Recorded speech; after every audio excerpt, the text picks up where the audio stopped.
وعلمنا ما ينفعنا وزدنا علما وأصلح لنا شأننا كله ولا تكلنا إلى أنفسنا طرفة عين. Ma'asyiral muslimin, ma'asyiral muslimat, rahimani wa rahimakumullahu jami'an. Setelah mengangkat dan memanjatkan puji syukur kepada Allah Subhanahu wa taala, memuji dan memujanya, menyerahkan segala pemberian anugerah yang kita terima kepada Allah dengan meyakini bahwa itu adalah pemberian Allah dan memuja Allah dengan lisan kita, kemudian mempergunakan nikmat dan pemberian tersebut untuk apa yang mendekatkan kita kepada Allah Jalla Jalaluh. Yang berikutnya adalah ucapan jazakumullahu khairan. Semoga Allah membalas dengan balasan ganjaran pahala yang berlipat ganda.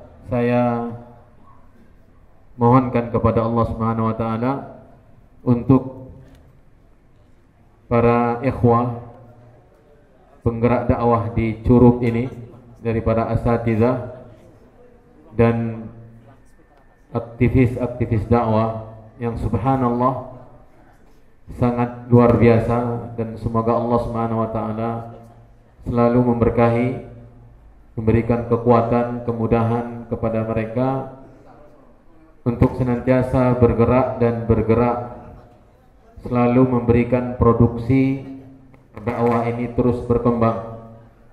Dakwah membutuhkan orang-orang yang seperti mereka, yang menyisihkan waktu, mengeluarkan tenaga, dan bahkan subhanallah begitu indah bekerja sama, at-ta'awun dalam menyebarkan kebaikan,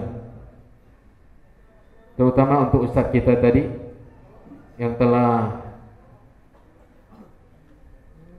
berani mempercayai saya untuk duduk di hadapan kaum muslimin dan kaum muslimat semua, padahal saya orang yang bekalnya sedikit. Bida'ati muzjah, kata orang Arab. Ilmu tidak seberapa, tapi karena ingin memperoleh pahala dan ingin tanasuh bil haqq, memberi nasihat di atas kebenaran, saya melupakan keterbatasan ilmu saya dan kemampuan saya demi berjumpa dengan ikhwah dan akhwat semua. Semoga perjumpaan kita ini menjadi perjumpaan yang dirahmati dan diberkahi Allah. Perpisahan kita nantinya perpisahan yang selalu dijaga oleh Allah dari ketergelinciran, dari kesesatan, dan semoga kita senantiasa diberi istiqamah di atas al-haqqi wal huda. Dan jazakumullahu khairan. Ya, dan ini yang paling utama saya sampaikan kepada pengurus Masjid Muhammadiyah ini, yang juga subhanallah memberikan kita kesempatan untuk berkumpul di salah satu rumah Allah ini. Semoga Allah memberikan ganjaran yang berlipat ganda kepada mereka, memberkahi umur mereka, harta, keluarga, dan usaha-usaha mereka. Untuk antum dan antunna semua, jazakumullahu khairan. Semoga Allah memberikan ganjaran pahala yang baik, yang telah menyisihkan waktu untuk sama-sama berkumpul di masjid ini. Ada yang mungkin datang dari jauh, ada yang punya kesibukan, ada yang mungkin ilmunya, dan saya yakin lebih banyak daripada saya, tetapi inilah indahnya berkumpul di rumah Allah untuk mengharapkan ridha Allah Subhanahu wa taala. Ma'asyiral mu'minin wal mu'minat, rahimani wa rahimakumullah. Awalnya tema yang diminta untuk saya sampaikan bersama Ustadz kita Ustadz Ali Ahmad adalah petaka cinta. Adalah petaka cinta. Tetapi ketika saya teliti tidak terlalu luas untuk kita perbincangkan, maka saya rubah sedikit dengan memberikan tema cinta yang membawa ke surga. Cinta yang membawa ke surga. Siapa yang tidak kenal cinta? Ya. Semua kita kenal cinta. Sering mendengar kata cinta. Ya. C-I-N-T-A, ya kan? Ya, C-I-N-T-A, cinta. Tetapi cinta ini perlu diletakkan pada posisi yang sebenarnya. Karena kalau tidak, maka dia bisa menjadi petaka, membawa ke neraka. Dan kalau diletakkan cinta itu pada porsinya dan pada posisinya, maka dia membawa ke surga. Allah Subhanahu wa taala berfirman terkait cinta yang membawa ke neraka dan menyebabkan pemilik cinta ini kekal di neraka. Wa minan nasi may yattakhidhu min dunillahi andadan yuhibbunahum ka hubbillah walladzina amanu asyaddu hubban lillah. Di antara manusia ada yang menjadikan selain Allah sebagai tandingan-tandingan. Dalam apa? Dalam cinta tadi. Dalam cinta. Ittakhadhu min dunillahi andadan yuhibbunahum ka hubbillah. Mereka mencintai tandingan-tandingan itu seperti cinta kepada Allah. Seperti cinta atau seperti mencintai Allah. Nah, ini yang membawa ke neraka. Kemudian bila mana cinta itu pada porsinya dan pada posisinya, dia membawa ke surga. Dan inilah yang akan kita bahas. Poin-poin yang akan kita pelajari, saya menyusunnya dalam bentuk pertanyaan-pertanyaan agar mudah dipahami. Yang pertama, apa makna cinta karena Allah? Apa makna cinta karena Allah? Kemudian, bagaimana menerapkan cinta karena Allah ini?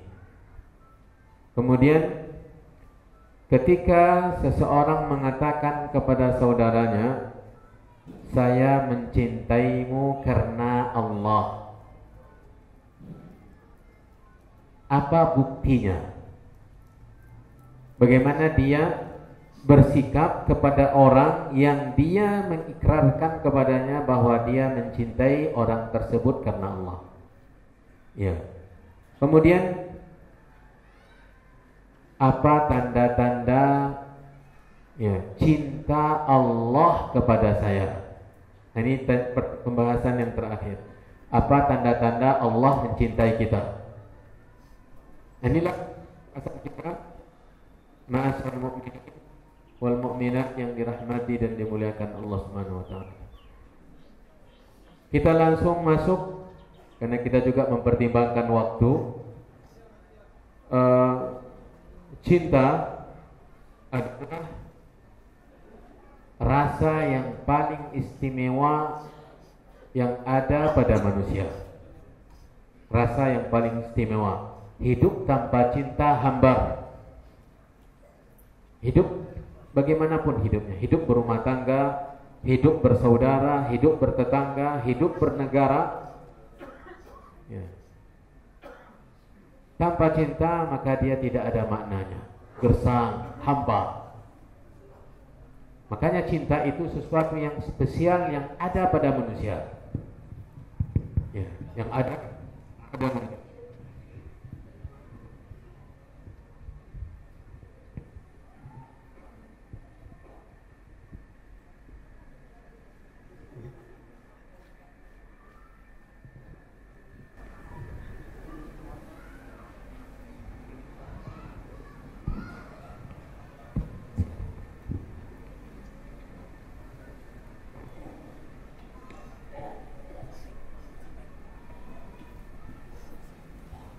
cinta adalah rasa yang paling istimewa yang menghiasi jiwa seorang manusia, dan dia yang menjadikan sesuatu itu indah. Rumah tangga yang dipenuhi oleh cinta, maka dia istana, umpama istana walaupun gubuk derita. Ya. Hubungan bertetangga yang dihiasi oleh cinta, maka ini hubungan ketetanggaan yang sangat indah karena dibina di atas cinta. Ma'asyiral mukminin yang dirahmati dan dimuliakan Allah Subhanahu wa taala, namun cinta ini harus didasari oleh keinginan untuk mendapatkan ridha Allah. Ini yang kita maksud dengan cinta karena Allah. Karena kalau sudah tidak karena Allah, maka dia tidak ada harganya. Bisa jadi seseorang itu hari ini mencintai, besok dia membenci. Dan banyak ini. Dan itu yang diinginkan oleh judul yang diberikan, yaitu Petaka Cinta, hubungan muda-mudi. Ketika seorang pria, pemuda mencintai wanita karena dia mengharapkan apa yang ada pada wanita tersebut. Ketika ia sudah mendapatkannya, cintanya mulai berkurang. Hubungan mereka sudah mulai pudar, hambar, sehingga putus. Tetapi kalau cinta yang didasari oleh mengharapkan ridha Allah Subhanahu wa taala, maka dia tidak akan lekang oleh waktu, tidak akan lapuk oleh hujan dan panas. Ini yang akan kita ketahui nanti dengan dalil-dalil yang banyak dari hadis-hadis Nabi SAW, bahwa cinta karena Allah itu adalah cinta yang sangat indah, yang abadi apapun kondisinya. Bisa jadi orang yang dicintai itu memiliki kesalahan, tetapi karena cinta kita kepadanya karena Allah Subhanahu wa taala, maka tidak akan mungkin hilang begitu saja cinta kita kepadanya. Walau dia bersalah, walau dia berbuat dosa, walau dia menyakiti kita. Nah, ini yang akan dimunculkan oleh hadis-hadis Nabi SAW.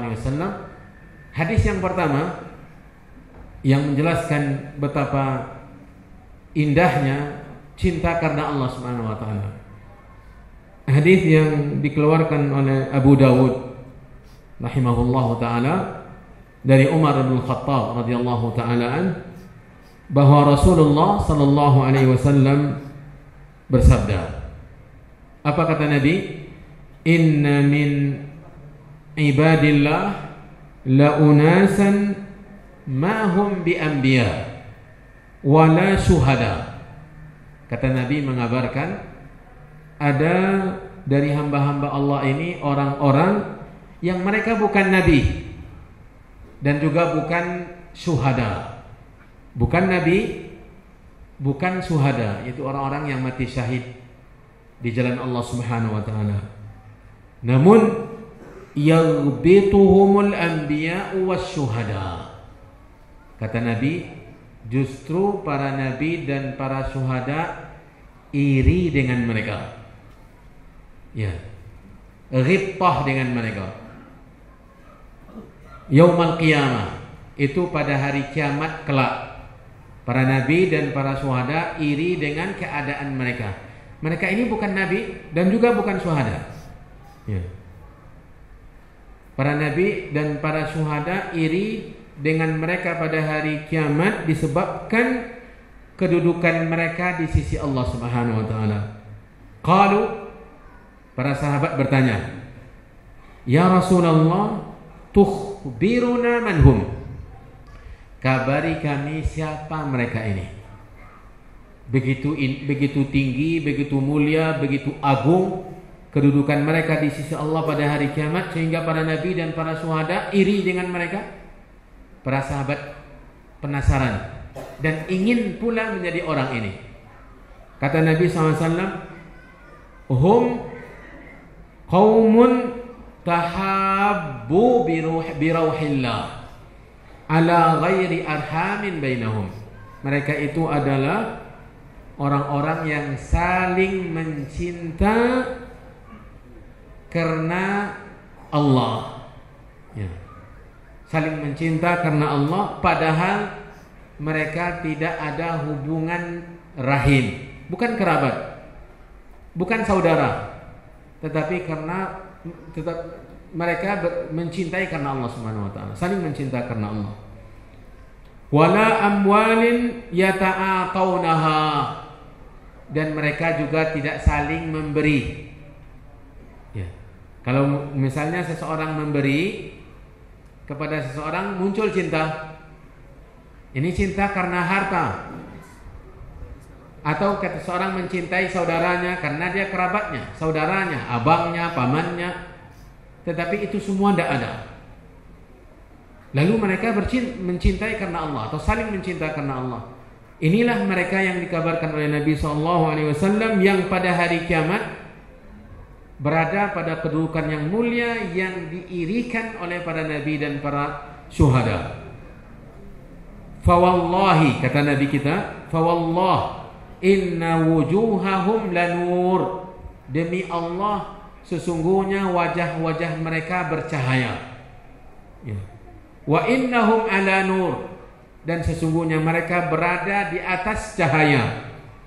La yakhafuna idza khafan nas, mereka tidak takut dan tidak khawatir ketika manusia diselimuti oleh ketakutan dan kekhawatiran. Wala yahzanuna idza hazinan nas, mereka juga tidak bersedih di saat manusia banyak yang bersedih di hari kiamat. Nah, inilah keistimewaan yang pertama bagi orang yang saling mencintai karena Allah, yang mana mereka cintanya kepada saudaranya bukan karena harta, bukan karena refleks daripada cinta dia, karena dia dicintai maka dia mencintainya, bukan karena dia memberi maka dia mencintainya, juga bukan, tapi karena mencintai mereka lillah wa fillah subhanahu wa ta'ala. Ini dalil yang pertama, indahnya mencintai karena Allah subhanahu wa ta'ala. Dalil yang kedua, sebelumnya hadis yang tadi belum selesai. Nabi SAW setelah menjelaskan sifat orang yang diirikan oleh para nabi dan para syuhada di hari kiamat, kedudukan mereka tinggi. Setelah itu Nabi membacakan firman Allah Subhanahu wa taala dalam surat Yunus ayat 62. Ala inna awliya Allahi la khawfun alaihim wa lahum yahzanun. Ala inna awliya Allahi la khawfun alaihim wa lahum yahzanun alladzina amanu wa kanu yattaqun. Ketahuilah bahwa wali-wali Allah tidak ada rasa takut pada mereka dan juga tidak akan bersedih, yaitu orang-orang yang beriman kepada Allah dan bertakwa. Alladzina amanu wa kanu yattaqun. Ini ayat yang menjelaskan tentang wali-wali Allah di mana mereka mencintai karena Allah Subhanahu wa taala. Dalil yang kedua, Nabi SAW bersabda, hadis diriwayatkan oleh Imam Muslim. Hadis diriwayatkan oleh Imam Muslim, "Innallaha yaqulu yaumal qiyamah." Sesungguhnya Allah berfirman pada hari kiamat. Ketika manusia semuanya dihidupkan, lalu Allah Subhanahu wa taala mengumumkan, "Ainal mutahabbuna bijalali." Ya. Mana orang-orang yang saling mencintai karena keperkasaan saya? Ya, karena Allah maksudnya. Diumumkan oleh Allah untuk mengumpulkan mereka, untuk memuliakan mereka, untuk menyebutkan, mengabarkan kepada manusia semuanya tentang kemuliaan mereka. Mana dahulu orang-orang yang mencintai karena saya, saling mencintai karena saya? Al-yawma udhilluhum fi dhilli. Hari ini saya menaungi mereka dengan naungan saya. Nah, ini nanti akan kita sebutkan hadis yang lain yang berkenaan dengan ini, di mana Allah berikan mereka naungan ketika tidak ada naungan selain dari naungan Allah. Salah satu dari 7 golongan itulah orang-orang yang mencintai karena Allah. Wa rajulani tahabba fillah. 2 orang yang mencintai karena Allah Subhanahu wa taala. Di sini Allah mengatakan, hari ini saya naungi mereka dengan naungan saya, yauma la dhilla illa dhilli. Di mana hari ini tidak ada naungan kecuali naungan saya, kata Allah Subhanahu wa taala. Subhanallah. Ini janji Allah Subhanahu wa taala kepada orang-orang yang di dunia ini saling mencintai karena Allah, dan hadisnya sahih diriwayatkan oleh Imam Muslim. Dalil yang ketiga, hadis yang 7 golongan tadi muttafaqun alaih. Ya. Nabi SAW menjelaskan, sab'atun yudhilluhumullahu ya fi dhillihi yawma la dhilla illa dhilluh.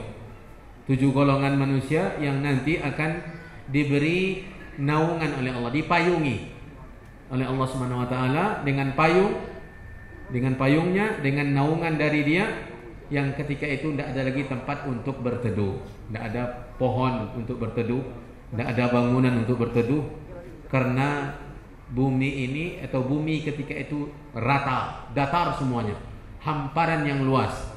Wa yas'alunaka 'anil jibali qul yansifuha rabbi nasfa fayadharuha qa'an safsafa la tara fiha 'iwajan wala amta. Itulah keadaan padang mahsyar, hamparan dan tidak ada pendakian, tidak ada lembah turunan seperti kondisi Curug ini ya, di atas bukit, kemudian ada turunannya nampak indah. Di padang mahsyar itu semuanya terhampar luas, tidak ada tempat untuk berteduh, tidak ada pohon, tidak ada bangunan, sementara matahari didekatkan. Nah, di sinilah letaknya istimewa mencintai karena Allah. Allah yang mengistimewakan untuk mereka yang mencinta karena Allah dengan naungan nanti ketika tidak ada lagi naungan kecuali naungan Allah Subhanahu wa taala. Salah satu dari 7 golongan tadi adalah rajulani tahabba fillah ijtama'a alaihi wa tafarraqa alaihi. Berkumpul mereka di atas cinta. Kalaupun berpisah karena cinta kepada Allah Subhanahu. Berpisahnya karena Allah Subhanahu wa taala. Ini dalil yang keberapa? Yang ketiga.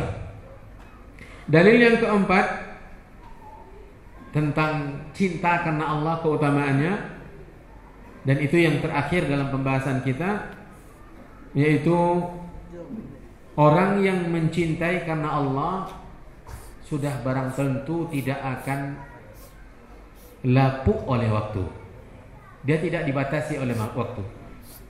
Ya, selama hidupnya dia pasti mencintai. Karena tidak ada alasan apa-apa.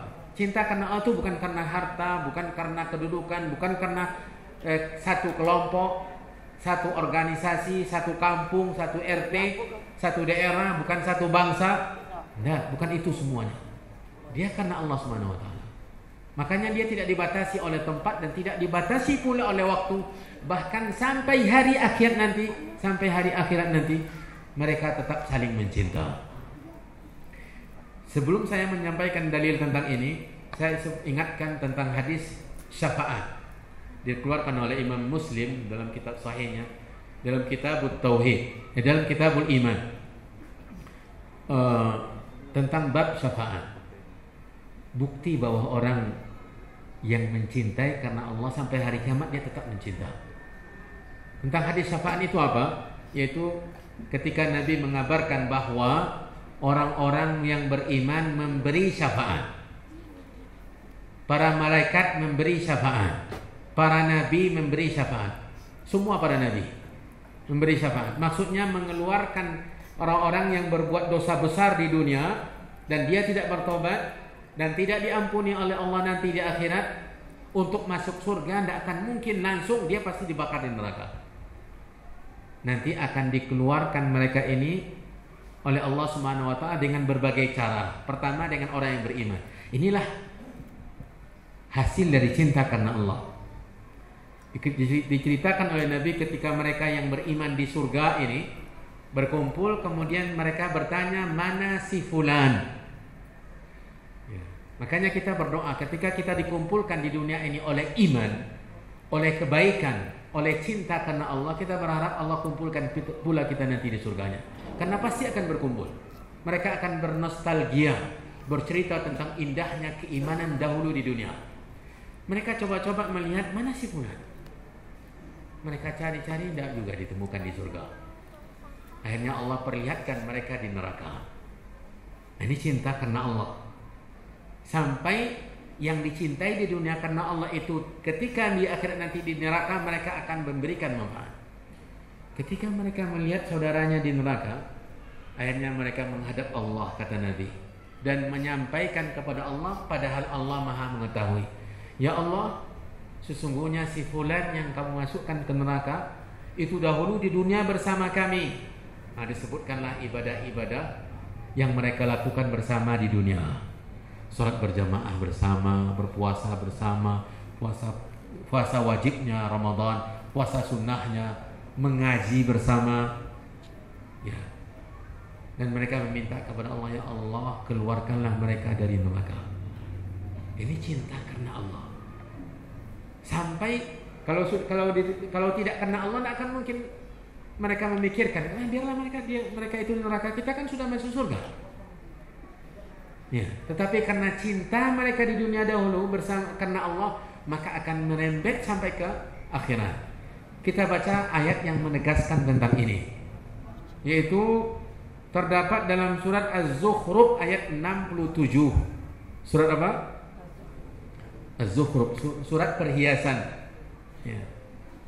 Ayat 67 Allah berfirman, Al-akhillau yawma idzin ba'duhum li ba'din aduwwun illal muttaqin. Allah bercerita tentang orang-orang yang dahulu mencintai di dunia, saling mencintai di dunia, tapi bukan karena Allah. Ya, karena kekerabatan, karena satu kelompok, karena satu daerah, karena satu bahasa, karena harta, karena kedudukan. Itu nanti di akhirat akan berubah menjadi permusuhan, saling memusuhi. Ya. Al-akhilla, orang-orang yang berkasih sayang, yauma idzin, maksudnya di dunia dahulu, pada hari itu, yaitu di hari kiamat, ba'duhum li ba'din, sebagian dengan sebagian yang lain, aduwwun, menjadi bermusuh-musuhan. Ayah melarikan diri dari anaknya, suami dari istrinya, istri dari suaminya, ya, anak dari orang tuanya. Yauma yafirrul mar'u min akhihi wa ummihi wa abihi wa sahibatihi wa banihi. Ya. Dan bahkan dalam surah Al-Haqqah Allah Subhanahu wa taala mengabarkan bahwa mereka mau untuk menjadikan tebusan keluarganya, anak bininya, bahkan semua manusia, dan dia yang selamat. Bayangkan. Padahal di dunia mereka sangat mencintainya, tapi di akhirat mereka ingin menjadikan mereka tebusan. Ya Allah, masukkan mereka semuanya ke neraka, selamatkan saya. Masukkan istri saya, anak-anak saya, saudara-saudara saya, tetangga-tetangga saya, semua manusia, dan selamatkan saya. Ini maunya manusia di akhirat. Kata Allah Subhanahu wa taala.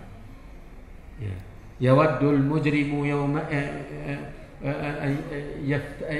yaftadi yawma idzin bi bani wa sahibatihi wa akhi wa fasilatihi allati tuwi wa man fil ardi jami'an thumma yunji. Kalla innaha ladha. Tidak akan mungkin lagi seperti itu. Semua menanggung dosanya masing-masing. Kata Allah, akan menjadi bermusuhan kecuali orang-orang yang bertakwa. Orang yang bertakwa, cinta mereka antara mereka karena Allah Subhanahu wa taala. Ini dalil yang keempat, betapa indahnya cinta karena Allah. Kemudian kaum muslimin, kaum muslimat yang dirahmati dan dimuliakan oleh Allah Subhanahu wa taala, saling mencintai karena Allah. Ini merupakan ibadah yang paling utama, taqarrub yang paling mulia dan yang paling afdal. Kalau ibadah yang paling mulia dan paling utama, tentu persyaratannya pun sangat tidak mudah, sulit. Dia punya apa? Konsekuensi. Bukan hanya sebatas pengakuan. Memang kita mudah mengatakan kepada ustaz, ya ustaz, ana uhibbuka fillah. Ya, mudah. Atau mengatakan akhi, ana uhibbuka fillah. Tetapi dia harus ada konsekuensinya, ada ciri-cirinya, ada kriterianya. Inilah sekarang yang akan kita bahas. Apa saja syarat-syarat ya mencintai karena Allah. Yang pertama, ya, syarat mencintai karena Allah yang pertama adalah rasa cinta harus ada, bukan hanya sebatas di lidah. Kemudian ada praktek atau usaha membantu, munasarah. Ya. Dia mengaku mencintai karena Allah, tapi ketika saudaranya kesusahan tidak mau membantu. Adanya munasarah, adanya mu'azarah, saling menolong, ya, menguatkan, memberi motivasi, ya, memegang tangannya untuk menguatkannya, menasihati. Ini harus ada dalam praktek cinta karena Allah dan menginginkan kebaikan untuk mereka. Ini berdasarkan hadis Nabi SAW yang diriwayatkan oleh Imam Bukhari dan Muslim. Ya, kalau kita mencintai saudara kita karena Allah, ini harus ada, harus ada cinta kepadanya. Ya. Dan jangan sampai ada kepentingan di belakang cinta kita. Ada kepentingan. Kalau tidak ada kepentingan, kita tidak mencintainya karena Allah. Kita tidak membantunya, kita tidak mau menolongnya, kita bahkan tidak mau peduli dengannya. Karena tidak ada yang kita dapatkan dari itu semua dari orang yang kita cintai tersebut. Jadi harus ada cinta, harus ada tolong menolong, harus ada bantuan. Dan ini ditegaskan oleh Nabi dalam hadis yang sahih, la yu'minu ahadukum hatta yuhibba li akhihi ma yuhibbu li nafsihi. Tidaklah beriman salah seorang kamu sehingga dia mencintai bagi saudaranya apa yang ia cintai bagi dirinya. Ini sangat dalam maknanya. Mencintai kebaikan untuk saudara seperti kita mencintai mendapatkan kebaikan tersebut. Dan ini sangat sulit. Sangat sulit. Apalagi dalam urusan dunia. Taruhlah dalam urusan agama kita mudah, kita ingin menghadiri pengajian dan kita suka. Kita sedikit sudah mulai berubah dengan pengajian-pengajian itu. Dan kita ingin saudara kita seperti itu pula, maka kita ajak dia mengaji, hadir di pengajian. Tetapi dalam urusan dunia terkadang sulit. Urusan dunia, ketika kita membutuhkan, ya, sementara saudara kita membutuhkan pula, nah ini sulit ini. Makanya hadis ini sangat mendalam. Dia mencintai kebaikan untuk saudara seperti kita mencintai kebaikan untuk diri kita. Terkadang keegoan kita luar biasa, ya.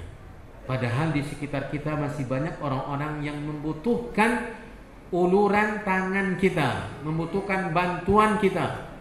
Dan ini telah diterapkan oleh generasi pertama. Bagaimana Ansar, orang Ansar mencintai Muhajirin dengan cinta yang ini. Mencintai Muhajirin dengan cinta yang hakiki. Padahal seharusnya mereka iri. Kenapa mereka iri? Karena seharusnya mereka iri karena orang Muhajirin lebih mulia. Allah juga telah mendahulukan mereka dari Ansar.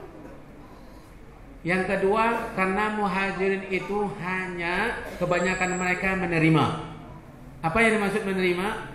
Rumah mereka yang menyediakan, makanan mereka yang menyediakan, tempat tinggal mereka yang menyediakan. Karena muhajirin ini pendatang dari Mekah, tiba di Madinah disiapkan. Jadi orang Ansor ternyata tidak memiliki sifat tersebut. Ini sudah azan ya? Setelah Isya atau setelah azan? Setelah Isya. Ma'asyiral muslimin wal muslimat, kita cukupkan terlebih dahulu uraian ini, bahwa bagaimana kita mencintai saudara kita karena Allah, yaitu dengan memberikan kepadanya apa yang kita miliki, dan ini bukti dari cinta kita karena Allah Subhanahu wa taala. Insyaallah setelah Isya kita akan lanjutkan kembali. Wallahu taala alam, wa sallallahu wasallam wa baraka wa an'am ala nabiyyina wa rasulina Muhammadin wa ala alihi wa ashabihi wa man tabi'ahum bi ihsanin ila yaumiddin. Bismillahirrahmanirrahim. Alhamdulillah wassalatu wassalamu ala Rasulillah wa ala alihi wa ashabihi wa man ihtada bihuda. Amma ba'du.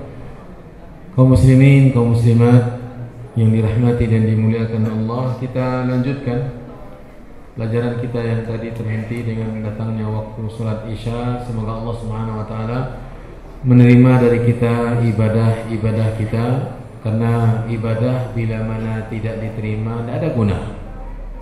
Jadi yang mungkin kita ambil kesempatan untuk mengingatkan kita semua bahwa setiap ibadah yang kita lakukan harus ada rasa ingin diterima. Sebagaimana kita mengajukan proposal untuk melamar bekerja, kankah ada harapan untuk diterima? Nah, itu pula setiap ibadah yang menghiasi setiap ibadah yang kita lakukan, dan bahkan iringi dengan permohonan, minta Allah menerima. Rabbana taqabbal minna, Rabbana taqabbal minna. Nabiullah Ibrahim dan anaknya alaihi wassalam setelah melakukan ibadah yang sangat mulia, membangun rumah Allah pertama di muka bumi. Apa? Ka'bah. Ya. Mereka setelah melakukan ibadah tersebut tetap merasa khawatir tidak diterima.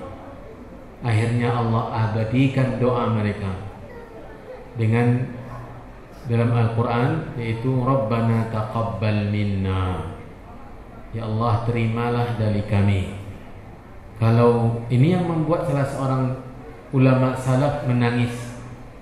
Nabi Ibrahim siapa dia?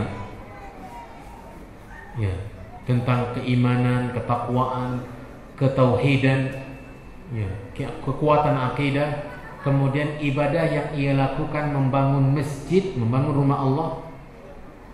Ini ibadah yang juga tidak ada taranya, tidak ada tandingannya, tetapi dia tetap berharap atau tetap cemas, khawatir tidak diterima. Makanya ia berdoa. Apalagi kita, ya, apalagi kita. Terus di samping kita tanamkan rasa ingin agar Allah menerima, kemudian iringi dengan doa. Sebelumnya ibadah yang kita lakukan harus dengan ikhlas, harus dengan sesuai tuntunan Nabi. Setelah itu harus ada rasa ingin untuk diterima, kemudian dengan doa. 4. Bagaimana cara kita beribadah, apalagi ibadah rutinitas, yaitu ibadah salat. Langsung kita masuk ke pelajaran kita, yaitu tadi yang sebelum salat adalah cara yang pertama, bagaimana cinta kita kepada saudara kita menjadi cinta karena Allah. Yaitu apa? Cinta itu kan rasa yang merupakan amalan hati, kemudian dibuktikan dengan munasarah, dengan membantunya, dengan menolongnya, dengan mencintai kebaikan untuknya. Apapun yang membuat dia mendapatkan kebaikan kita ingin, maka tidak akan ada rasa iri, dengki, ya, benci.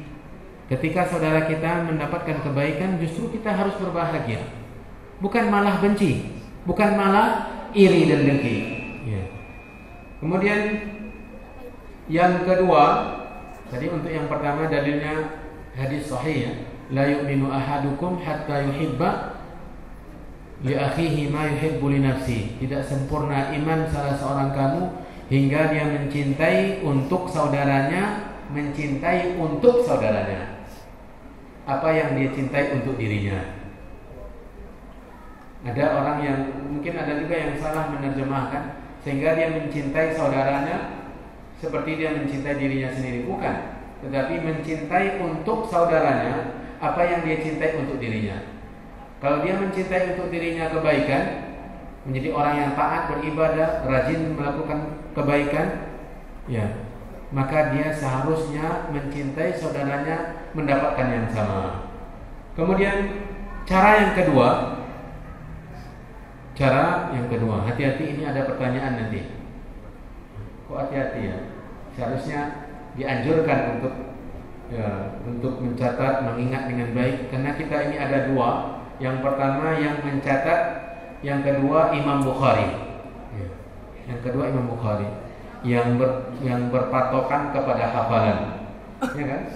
Yang mencatat dan yang menghafal. Mudah-mudahan yang menghafal cepat hafalannya dan kuat. Ya.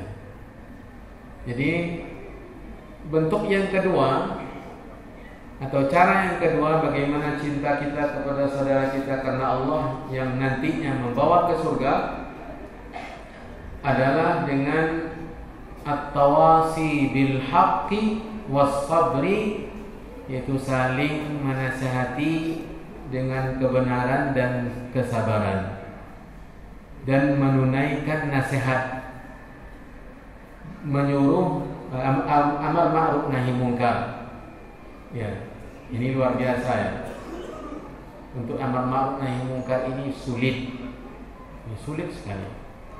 Apalagi kalau kita sudah terlalu akrab, lalu saudara kita itu berbuat salah, berbuat dosa. Ini bahaya, karena kita khawatir kalau kita nasihati dia marah kemudian berpisah. Apalagi kalau kita dekat dengannya, ada udang di balik bakwan. Ya, ada udang di balik bakwan. Kita khawatir kalau kita nasihati, kita ingatkan, dia marah kemudian pergi, sehingga pergi pula yang kita inginkan dari dia. Ini sangat luar biasa. Dan memang itu kata para ulama, hakikat dari cinta atau dari persaudaraan yang sebenarnya. Cinta kita yang hakiki ketika kita tidak mau saudara kita berdosa. Tidak mau saudara kita berdosa.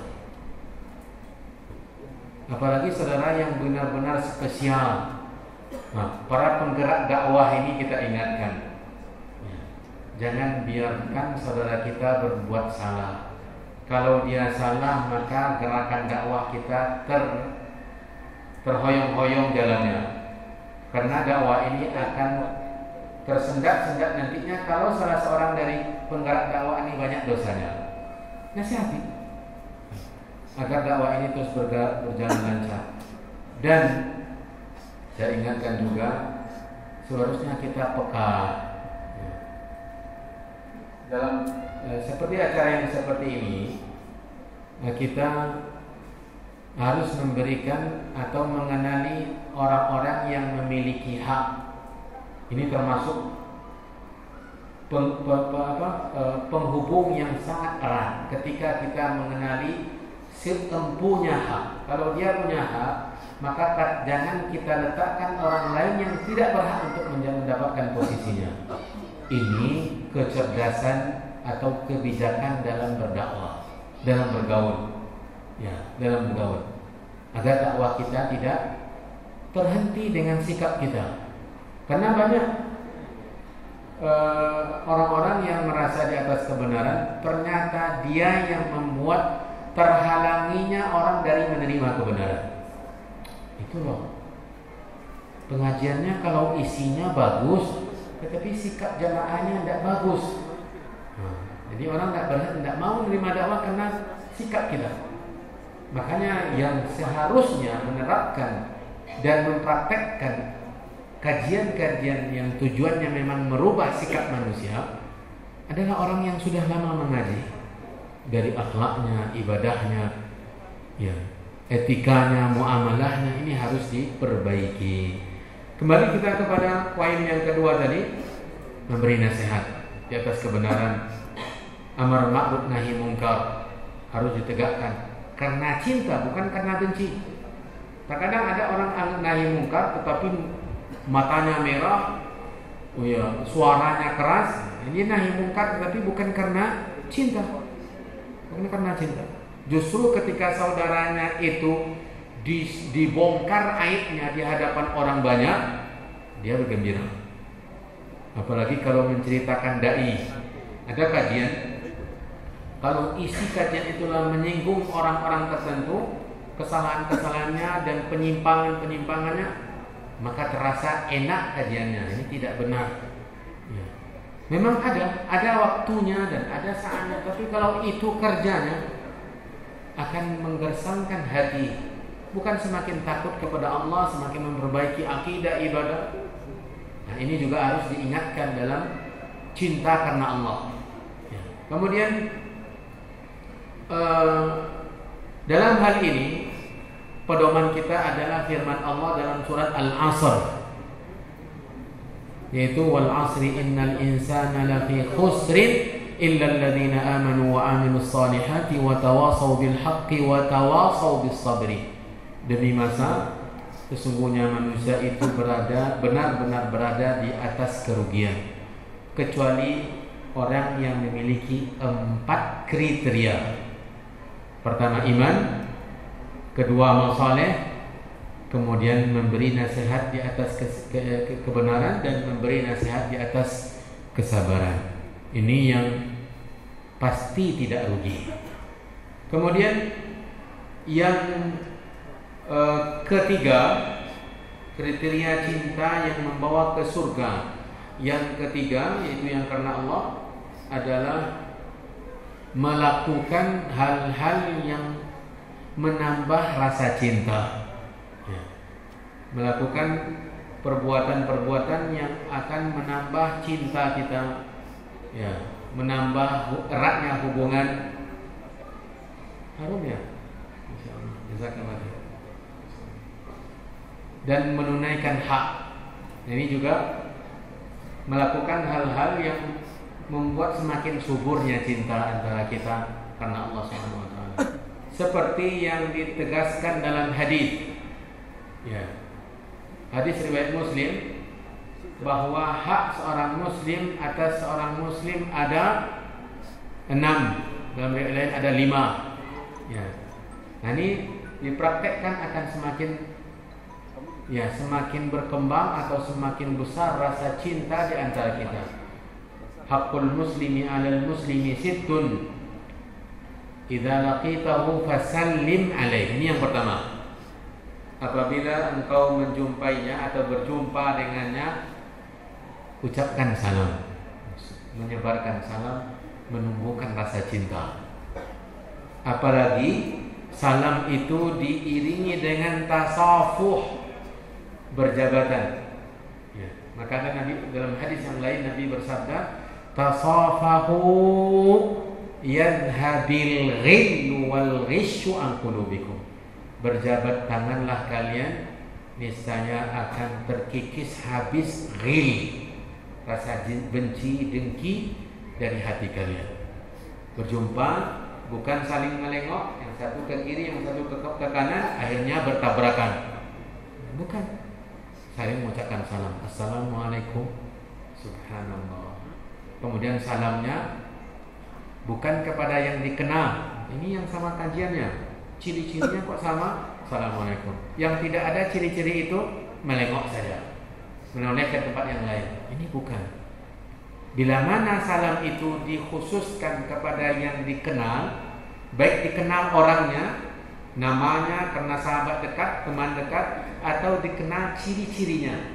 Wah, ini orang pengajian ya. Assalamualaikum. Yang tidak seperti itu, tidak ada salam. Ini tidak memunculkan rasa cinta karena Allah. Dan bahkan itu tanda-tanda hari kiamat. Di antara tanda hari kiamat itu orang mengucapkan salam hanya kepada yang dikenal saja. Ya. Kepada yang tidak dikenal tidak mengucapkan salam. Itu hak yang pertama. Dan kita tidak akan merasakan bertambahnya cinta kita karena kita tidak mau menerapkan. Cobalah terapkan. Coba praktekkan. Akan terasa. Dan kita tidak akan mungkin ada masalah. Setiap yang kita jumpai dari kaum muslimin, assalamualaikum. Dan saya cukup sering bertemu dengan orang yang menerapkan ini, walaupun saya belum. Inilah kita semuanya dengan kelalaian sehingga tidak menerapkannya. Saya sering kali bertemu, apalagi ketika kita di kampus ya. Di kampus itu luar biasa, bermacam-macam ragam orang. Belajarnya sama, belajar agama, tetapi sikapnya berbeda-beda. Yang paling luar biasa kita temukan di sana, dari cara ibadah, dari ibadahnya, dari akhlaknya, dari salamnya saja, subhanallah. Ini bukan orang Arab juga. Bahkan ada teman kita dari orang Eropa. Saya kenal seseorang dari Prancis, dan subhanallah, asli Prancis ya. Dari ukuran badannya, putih kulitnya, ya, pirangnya, benar-benar boleh. Tapi subhanallah, dari berpakaian, dari ibadahnya, dari salamnya, subhanallah. Benar-benar ketika kita melihat dari jauh saja, hati kita ini sudah terasa tentram melihatnya. Dan kita berharap untuk berjumpa dengannya, untuk bertemu dengannya, untuk mendengarkan salamnya yang memang keluar dari sini. Bukan hanya sebatas kebiasaan lisan, tapi keluar dari dadanya. Ini hak seorang muslim yang bila mana diterapkan akan menambah cinta kita dan akan merubah cinta kita yang dari yang karena Allah, dari yang bukan karena Allah menjadi karena Allah Subhanahu wa taala. Hak yang kedua, ya. Dalam hadis tadi ya, idza laqitahu fasallim alaihi wa idza da'aka fa'ajibhu. Apabila dia mengundangmu, maka penuhi undangannya. Nah, ini juga banyak kelalaian kita semua. Ya. Kita semua masih dalam kelalaian dalam hal ini. Bila mana saudara kita mengundang, biasanya undangan-undangan walimah, undangan-undangan akikah, ya, undangan yang memang biasanya yang diwajibkan adalah undangan seperti itu, undangan untuk menyantap hidangan. Ya. Nah, ini padahal ditekankan sekali dan menambah cinta kita atau menambah eratnya hubungan cinta karena Allah. Terkadang saya tahu ada seseorang yang memenuhi undangan ini luar biasa. Bahkan diundang dengan jarak yang sangat jauh, dengan perjalanan sekitar 8 jam perjalanan, tetapi dia tetap penuhi undangan. Karena dia merasa ketika dia penuhi, dia akan semakin cinta dengan saudaranya. Sebuah hadis, ya, hadis sahih riwayat Muslim, ketika seseorang berangkat dari rumahnya menuju satu kampung, bukan satu kampung, suatu kampung, ingin berziarah menemui saudaranya. Lalu Allah Subhanahu wa taala mengutus kepadanya satu malaikat. Ketika dia sudah mulai naik kendaraan, tiba-tiba dia dihadang oleh malaikat dan bertanya, "Mau kemana?" Tentunya malaikat dalam bentuk manusia. Katanya, "Ke kampung si fulan, kampung si fulan." "Apa tujuanmu?" "Untuk menemui saudara saya, menziarahi saudara saya." "Apakah dia kerabatmu?" "Tidak." "Apakah ada hutang yang harus kamu bayar?" "Tidak." Apakah ada kebutuhan yang akan kamu minta darinya?" "Sama sekali tidak." Ya, kecuali karena Allah. Dia beribadah dengan mengunjungi temannya itu, walau jaraknya jauh. Nah, ini juga menambah rasa cinta kita karena Allah Subhanahu wa taala. Yang ketiga, wa idza stansahaka fansahla. Bila mana dia saudaramu meminta nasihat, maka nasihati dia. Nah, ini juga berat. Minta nasihat, nasihati. Ini biasanya ditujukan kepada ustadz-ustadznya, mubalik. Ya. Ustadz nasihati saya, ustadz nasihati saya. Hubungan saya dengan istri begini, hubungan saya dengan suami begini. Subhanallah, kita terkadang bingung. Ya. Bingung. Ada keluarga yang sampai sebegitu keadaannya, benar-benar antara pasangan suami istri, kebencian yang tidak pernah kita bayangkan. Ya. Kebencian yang luar biasa. Nah, ini yang kita usahakan bagaimana bisa mendapatkan solusi yang terbaik. Beri nasihat bila mana dia meminta nasihat. Kemudian wa idza aqisa fahamidallah.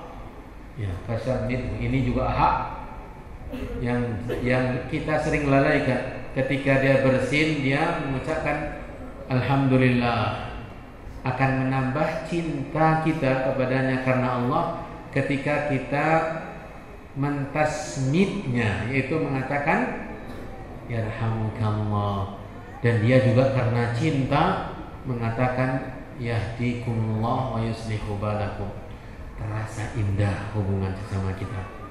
Ya, ketika ini ada saling mendoakan, saling mengharapkan kebaikan untuk saudara. Ini subhanallah. Yang kelima, wa idza marida fa'udhu. Apabila dia sakit, jenguk dia. Siapapun. Di Madinah itu saya melihat seseorang, dan dua mata saya ini menyaksikan. Ya. Dua mata saya menyaksikan. Ya, karena ada seorang teman yang kita kunjungi. Ya, setiap kita kunjungi dia, orang ini pasti datang. Dan dia bukan hanya mengunjungi orang yang dia kenal. Setiap kamar dia datangi. Setiap kamar dia masuki. Kemudian dia berdiri di pintu dan menyampaikan kepada semua, assalamualaikum warahmatullahi wabarakatuh.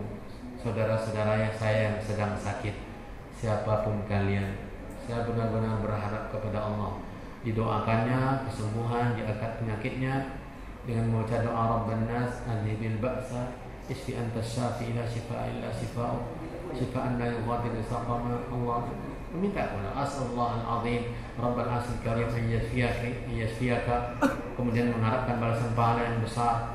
Kemudian dia berpindah ke kamar yang lain padahal dia tidak kenal sama sekali. Setiap sore, subhanallah.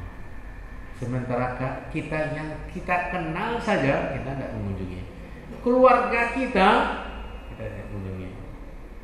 Nah, ini yang karena memang kita tidak merasakan. Karena apa kita tidak merasakan hasilnya? Karena kita tidak melakukan. Coba akan terasa. Yang keenam dari kandungan hadis ini adalah wa idza mata fattabi'hu. Bila mana dia meninggal, maka ikuti dia. Maksudnya iringi jenazahnya. Ini juga membuktikan rasa cinta. Cinta saya kepadamu bukan ketika hidup saja. Engkau sekarang saudaraku sudah meninggal dunia. Berat terasa kehilanganmu. Karena kita ketika sama-sama masih hidup terasa indah. Dan ini yang dirasakan oleh para sahabat ketika Nabi meninggal. Terasa gelap kota Madinah. Gelap, mencekam. Semuanya bersedih. Ya. Karena begitu besar rasa cinta mereka kepada Rasulullah SAW. Ini yang harus kita rasakan. Meninggalnya saudara kita. Ya. Berharap cemas karena kita khawatir dengan dosa-dosanya. Berharap Allah SWT menerima amal ibadahnya dan seterusnya. Ini hadis yang menjelaskan kepada kita cara yang ketiga. Bagaimana kita membuktikan cinta kita kepada saudara kita karena Allah, yaitu dengan melakukan hal-hal yang membuat kita semakin bertambah mencintainya, yaitu dengan amalan-amalan yang ditegaskan oleh hadis tadi. Yang keempat, cara yang keempat, ya, yaitu ya berlemah lembut dengannya. Berlemah lembut dengannya. Yang terpenting ini, membersihkan hati kita dari apapun kebencian kepadanya. Ini kata Abdullah bin Amr ibn al-As, sesuatu yang sulit dilakukan. Ya. Mengikis habis rasa benci, rasa dengki, rasa iri, rasa tidak suka kepadanya. Ini sangat sulit. Suatu ketika Nabi SAW duduk bersama para sahabatnya. Nabi SAW mengeluarkan pernyataan di hadapan para sahabatnya. Insya Allah sebentar lagi kalian akan melihat seorang pemuda calon penghuni surga, bukan calon pejabatnya, calon penghuni surga. Ya. Siapa yang tidak mau melihat? Semuanya mendongakkan kepala. Siapalah orangnya? Di bayangan mereka adalah orang yang dikenal dekat dengan Nabi, selalu berada di saat pertama nampak, dikenal oleh semua ahli ibadah, ahli ini, ahli ini. Selalu orang terkemuka di dalam gerakan-gerakan dakwah. Ternyata ketika muncul orang itu tidak ada yang kenal. Tidak ada yang kenal. Ya, jadi calon penghuni surga itu bukan hanya orang yang terkenal. Dia jepit sendalnya dan masih ada bekas-bekas air wudhunya, dia masuk ke dalam masjid sholat. Ini yang membuat salah seorang sahabat yang ahli ibadah, Abdullah ibnu Amr ibnu As. Dia ahli ibadah yang mungkin tidak ada tandingannya. Sebagaimana yang ia ceritakan sendiri dalam hadis Sahih Muslim, dia dipanggil oleh Nabi. Kata beliau, saya tidak tahu kenapa Nabi tahu tentang saya. Mungkin orang tua saya yang mengabarkannya. Dia mengira-ngira ayahnya Amr bin As yang mengabarkan kepada Nabi. Kalau malam habis sholat Isya tadi, ya, sampai subuh tidak pernah berhenti sholat. Setiap malam. Dan berpuasa di siang hari setiap hari. Dan menamatkan Al-Quran 30 juz setiap hari. Bayangkan ahli ibadahnya. Dia sangat penasaran dengan orang tadi. Maka dia datang menjumpainya untuk mengetahui apa kelebihan ibadahnya, agar dia mengamalkan, bukan karena iri. Karena ia mengamalkan amalan dia agar dia mendapatkan surga juga, jaminan surga dari Nabi. Datang dia. Kemudian dia bilang, saya butuh bermalam di rumahmu 3 malam saja. Izinkan saya. Ada masalah dengan ayah saya, katanya. Maka diizinkan. Sebenarnya dia bermalam di sana ingin mencari tahu apa kelebihannya. Mulailah malam pertama, matanya sudah ngintai-ngintai, ini kayaknya sholatnya lebih dari saya. Ternyata habis sholat Isya, sahabat ini langsung tidur. Tidur. Nanti sebelum subuh bangun ya. Kemudian juga siang harinya tidak berpuasa. Tidak ada puasa. Seperti yang dilakukan oleh beliau. Hari kedua, mungkin dia masih berkemungkinan mungkin. Cobalah hari kedua, cobanya hari kedua ternyata sama. Hari ketiga juga demikian. Kecewa. Apa ya? Ini nanti akan berkenaan dengan masalah kita. Jangan lupa apa tadi? Bersih hati. Ya. Setelah selesai hari ketiga, kemudian dia berterus terang, kenapa saya melakukan hal ini? Saya mendengarkan dari Nabi bahwa engkau dijamin masuk surga, dan saya ingin tahu apa yang membuat kamu mendapatkan jaminan itu.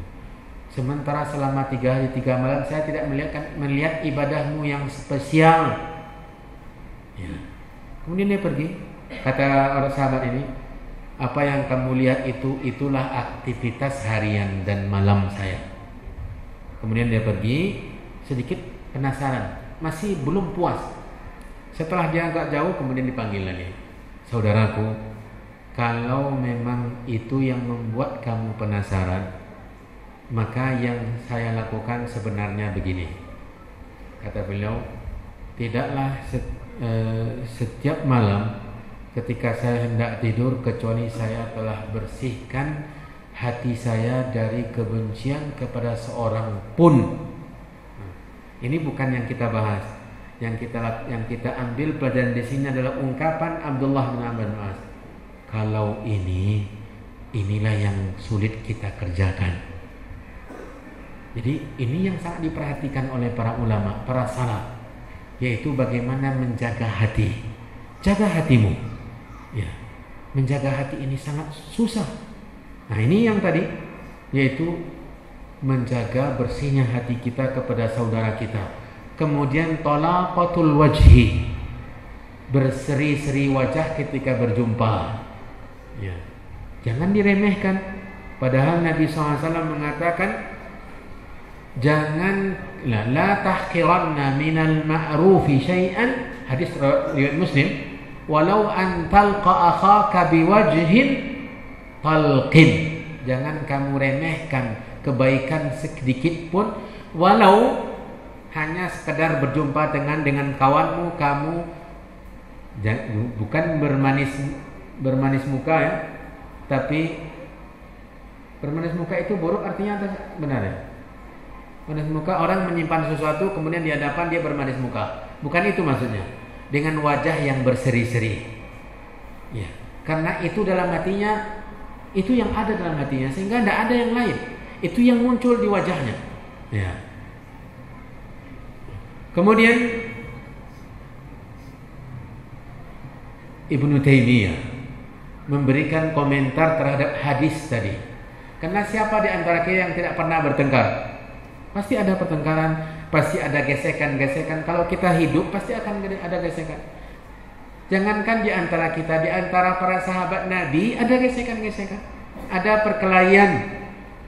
Nampak oleh Nabi. Nabi melihat mereka berkelahi. Ya, merah muka mereka. Nampak oleh Nabi. Ada yang bertengkar, ada yang bahkan mengeluarkan kata-kata kasar. Ini yang memunculkan hadis Nabi, la tasubbu ashabi. Hadis ini sababul wurudnya apa? Ketika Khalid bin Walid mengungkapkan kata kasar kepada Abdurrahman bin Auf. Khalid bin Walid masuk Islam terakhir setelah penaklukan kota Mekah. Sementara Abdurrahman bin Auf minas sabiqin al-awwalin. Dia yang masuk Islam disebabkan oleh siapa? Abu Bakar Siddiq. Nabi kita marah, mengeluarkan hadis tadi, la tasubbu ashabi. Jangan kalian cela sahabat-sahabatku. Fawalladzi nafsu Muhammadin biyadih, demi zat yang jiwaku berada di tangannya, bila mana seorang kalian berinfak dengan sebesar gunung Uhud emas, maka itu belum bisa mencapai segenggam yang mereka infakkan. Jadi kemuliaan para sahabat itu luar biasa. Bertengkar mereka. Ya. Kalau itu terjadi di antara manusia yang termulia, mustahil tidak akan terjadi di antara kita. Lalu bagaimana caranya? Nah itu tadi, bersihkan hati. Kalau mungkin ada sedikit emosi, lakukan apa yang kita berpahala dengan emosi kita. Bagaimana cara berpahala ketika kita marah? Lakukan tuntunan Nabi. Baca isti'adzah. A'udzubillahi minasyaitonirrajim. Gosok dada, lapangkan dada. Lapangkan dada. Kalau kita dalam keadaan berdiri, duduk kita. Kalau kita dalam keadaan duduk, baring kita. Kalau kita di situ semakin akan emosi, kita pindah jauh, pergi. Ya, apalagi dengan istri misalnya, pergi keluar. Jangan seketika itu kalau tidak sampai keluar kata cerai, tidak puas. Ya. Jangan. Kalau memang emosi keluar dari rumah, pergi ke masjid. Ya. Ini terjadi antara menantu Nabi dengan anaknya, antara Ali bin Abi Thalib. Ketika mereka bertengkar, maka Ali keluar dari rumahnya, tidur di masjid. Ya. Nah, jangan nanti ketika ada orang tidur di masjid, ini berarti dia tengkar sama istrinya. Enggak, bukan juga. Ya. Tapi itu cara bagaimana kita berpahala saat kita emosi. Kemudian berwudu juga. Ya, berwudu juga. Tidak akan mungkin kita ini bersih dari hal-hal yang seperti itu. Padahal para sahabat saja, ya, terjadi pada mereka hal tersebut. Jadi bersihkan hati. Dan tadi ingin saya bacakan perkataan Ibnu Taimiyah. Kata Ibnu Taimiyah, walau kana kullu makhtalafa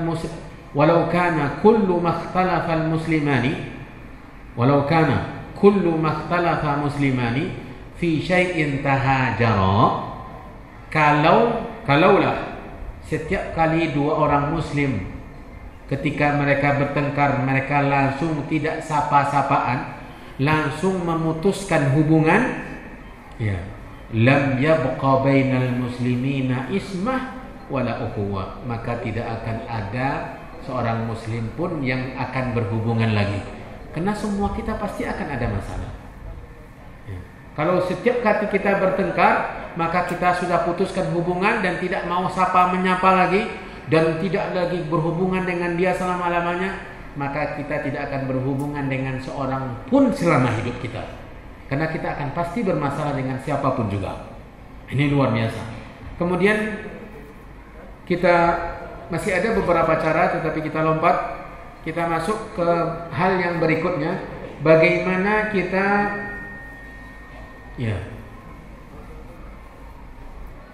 bergaul dengan orang. Ini sama dengan yang tadi pembahasannya, yang terakhir saja ya. Bagaimana kita mendapatkan cinta Allah.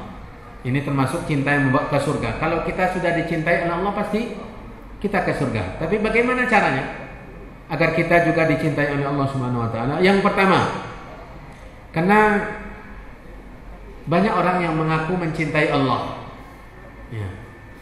tetapi tidak nampak dalam bukti dan realita.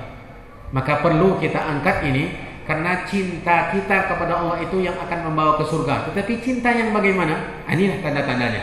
Tanda-tanda cinta kepada Allah yang sebenarnya. Yang pertama, mengikuti petunjuk Nabi. Mengikuti apa? Petunjuk Nabi SAW. Kalau kita mengaku cinta kepada Allah, sementara kita dalam hidup, dalam beribadah tidak mengikuti tuntunan Nabi, justru banyak perkara yang kita menentang tuntunan Nabi, berarti kita tidak mencintai Allah dengan cinta yang hakiki. Ini sangat ditegaskan oleh Allah dalam Al-Quran, surat Ali Imran ayat 31. Qul in kuntum tuhibbunallaha fattabi'uni yuhibbukumullah wa yaghfir lakum. Jika kalian benar-benar mencintai Allah, maka ikutilah saya. Ini perintah Allah kepada Nabi untuk menyampaikan kepada kita. Kata para ulama, ini ayat adalah ayat ujian. Banyak yang mengaku beriman, banyak yang mengaku mencintai Allah, tetapi harus melalui ujian ini, yaitu apa benar cinta kalian kepada Allah atau tidak. Buktikan dengan mengikuti Nabi SAW. Yang kedua, di antara tanda-tanda cinta Allah kepada kita adalah ketika kita berlemah lembut dengan orang yang beriman dan tegas dengan orang non-muslim dalam urusan akidah, Tidak ada yang ditakuti karena Allah. Ini ditegaskan oleh Allah Subhanahu wa taala dalam surat Al-Maidah ayat 54. Ya ayyuhalladzina amanu may yartadda minkum an dinihi fayamut man yartadda minkum an dinihi fasawfa ya'ti Allahu biqaumin yuhibbuhum wa yuhibbuna. Wahai orang-orang yang beriman, siapa yang murtad di antara kamu dari agama Islam, maka Allah akan mendatangkan kepada mereka, orang yang murtad ini, satu kaum. Apa ciri-ciri kaum ini? Allah mencintai mereka dan mereka mencintai Allah. Tandanya apa? Mereka berlemah lembut dengan orang yang beriman. Kalau sesama kaum muslimin, mereka banyak mengalah dan tegas terhadap orang-orang kafir, dan mereka berjihad di jalan Allah, dan mereka tidak takut karena Allah apapun juga. Ini tanda Allah mencintai kita, yaitu kepada orang yang beriman mereka berlemah lembut namun tegas kepada orang-orang yang kufur kepada Allah Subhanahu wa taala. Yang ketiga, tanda cinta Allah kepada kita yang ketiga, dan keadaan yang kedua tadi luar biasa ya. Ada sebagian orang ketika melihat orang beriman itu sangat benci. Melihat orang yang beriman benci dia. Orang beribadah kepada Allah benci, dan ini sudah ada bentuk-bentuk tipe-tipe orang seperti ini sudah ada di zaman-zaman dahulu. Seperti para penguasa zalim, Firaun, Namrud, penguasa di zaman Nabi Isa yang melihat orang yang beriman kepada Allah yang nanti mereka bakar di hidup-hidup, seperti kisah Ashabul Ukhdud, ya. Wa ma naqaw minhum illa ay yu'minu billahil azizil hamid. Mereka tidaklah mereka melakukan tindakan biadab itu kecuali karena mereka yang diazab, disiksa itu mereka beriman kepada Allah yang Maha Perkasa dan Maha Mulia. Itu penyebabnya. Tidak suka melihat orang yang beriman. Ya. Ada orang-orang Muslim seperti ini, ada yang tidak suka bila mana orang taat beribadah. Ya. Dia lebih suka melihat orang-orang yang hura-hura, hidup dengan dunia dan tidak mengenal agama. Ini mereka lebih suka. Ya. Nah, ini yang berbeda dengan apa yang ditegaskan dalam poin yang kedua tadi. Yang ketiga, bagaimana kita membuktikan atau bagaimana bukti atau apa bukti cinta Allah kepada kita ketika kita memperbanyak amalan-amalan yang sunnah. Ini tanda orang kalau sudah menjaga amalan yang sunnah berarti sudah mulai mendekat cinta Allah kepadanya. Ini ditegaskan oleh Allah dalam hadis kursi, ya.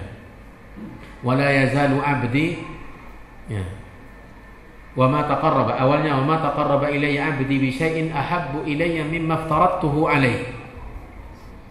Ya, wala yazalu abdi yataqarrabu ilayya bin nawafil hatta uhibba.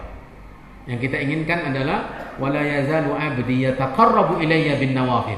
Dan tidaklah hambaku senantiasa mendekatkan dirinya kepadaku dengan amalan-amalan nafilah. Salat sunat, puasa sunat, sedekah sunat, baca Al-Quran dan yang lain-lainnya. Dia selalu menghiasi dirinya, maka ujung-ujungnya nanti Allah mencintainya. Kalau kita sudah merasa semangat beribadah dengan ibadah-ibadah yang sunnah, maka berbahagialah. Berarti Allah sudah mulai mendekatkan cintanya kepada kita. Ini tanda cinta Allah kepada kita. Yang keempat, tanda cinta kita kepada Allah, yaitu cinta kita kepada saudara kita karena Allah. Ya. Saling menziarahi, saling memberi nasihat, dan ini tanda cinta Allah kepada kita. Yang kelima dan terakhir, tanda cinta Allah kepada kita adalah seringnya kita mendapat musibah. Ya, subhanallah. Kok bisa? Benar, Nabi yang mengabarkan, innallaha idza ahabba qauman ibtalahum. Allah bila mana mencintai satu kaum, maka Allah akan berikan mereka ujian, cobaan, musibah. Makanya manusia yang paling berat musibahnya, yang paling berat ujiannya siapa? Para nabi dan rasul. Asyaddun nasi bala'an al-anbiya. Manusia yang paling berat balaknya adalah para nabi, karena mereka dicintai oleh Allah. Makanya ketika kita mendapat musibah, jangan protes dulu. Bisa jadi Allah SWT ingin mencintai kita. Karena dilihat dari ibadah kita biasa-biasa saja, tetapi Allah tetap ingin mencintai kita. Lalu Allah menurunkan kepada kita cobaan, memberikan kita ujian. Ini tanda-tanda cinta Allah kepada kita. Dan ini semua cinta yang membawa ke surga. Terakhir, saya ingin menjelaskan juga cinta antara muda-mudi yang merupakan petaka bencana, petaka cinta yang luar biasa. Subhanallah, pergaulan bebas ya antara laki-laki dan perempuan, baik yang tidak memakai busana muslimah atau yang memakai busana muslimah sama. Ya. Subhanallah, yang di daerah kita di Sabtu malam Minggu itu subhanallah, ketika di jalan-jalan raya muda-mudi sudah berdua-duaan di atas motor masing-masing, berpelukan. Yang satu pakai jilbab ya, jilbabnya jilbab tutup kepala, nanti celana jin, pakaiannya ketat, tapi nampaknya tetap Islami. Tetapi ini semuanya cinta petaka, bencana, dan ini mendekati zina yang diharamkan oleh Allah Subhanahu wa taala. Wala taqrabuz zina innahu kana fahishatan wa sa'a sadina. Jangan dekati zina, Mendekati zina itu salah satu cara. Ya, hubungan muda-mudi di luar pernikahan yang bahkan subhanallah bisa jadi seorang pasangan itu ketika ada namanya selingkuh ya dalam percintaan. Padahal selingkuh itu biasanya kan untuk pasangan suami istri. Tapi orang yang pacaran pun selingkuh. Padahal hubungan apa yang menghubungkan mereka kecuali setan yang menghubungkan mereka. Orang tuanya pun ada orang tua yang memang menyukai. Orang tua menyukai kalau anaknya sudah punya pasangan, ya punya pacarnya. Kalau anak perempuannya belum punya pacar, khawatir ayah ibunya. Nak, kok kamu ndak ada punya pacar sementara teman punya pacar? Subhanallah, ini cinta yang membawa bencana. Nanti kalau anaknya sudah hamil sebelum nikah, baru bencana. Ini petaka cinta yang luar biasa, pujian-pujian, apalagi kalau ya memberikan apalagi di malam Valentine Day, ya subhanallah. Kemudian di tahun baru, di malam minggu, godaan-godaan, rayuan-rayuan, subhanallah. Ini semuanya petaka. Ini adalah syaitan. La yakhluwanna rajulun bimra'atin illa wa thalithuhuma syaitan. Tidak dua orang yang antara laki-laki dan perempuan berdua-duaan kecuali yang ketiga syaitan. Ya. Maksudnya bukan syaitan itu menemani mereka ketika mereka berdua-duaan, tidak. Syaitan itu yang membawa mereka ke neraka. Ya. Dimurkai oleh Allah Subhanahu wa taala. Ini petaka cinta. Ternyata cinta yang sebenarnya ada. Memang kita mesti ada cinta. Itulah warna kehidupan kita. Bagaimana cinta kita membawa ke surga? Itu tadi yang kita bahas. Semoga bisa memberikan manfaat. Dan Bapak Ibu yang dirahmati dan dimuliakan oleh Allah, lebih dan kurang saya mohon maaf. Dan jazakumullahu khairan atas segala perhatiannya. Dan ini ada beberapa pertanyaan. Sebelum saya bertanya, sebelum saya menjawab pertanyaan, saya yang bertanya. Ya, saya ada beberapa kitab di sini. Yang pertama, mengenal 49 tanda orang-orang munafik dan cara mengobatinya. Ternyata bukan 3 tanda orang munafik. Kan hadisnya apa? Ayatul munafiki berapa? 49. Hadisnya 3. Tapi di sana ternyata masih banyak tanda-tanda orang munafik dan bagaimana cara mengobatinya kalau kita tanda-tanda itu ada pada kita, dan ini cukup luar biasa. Dan siapa yang mau? Siapa yang mau kitanya? Bapak mau, Pak? Iya. Oke, Pak. Semoga kita semua dilindungi dari. Saya tanyakan siapa yang mau?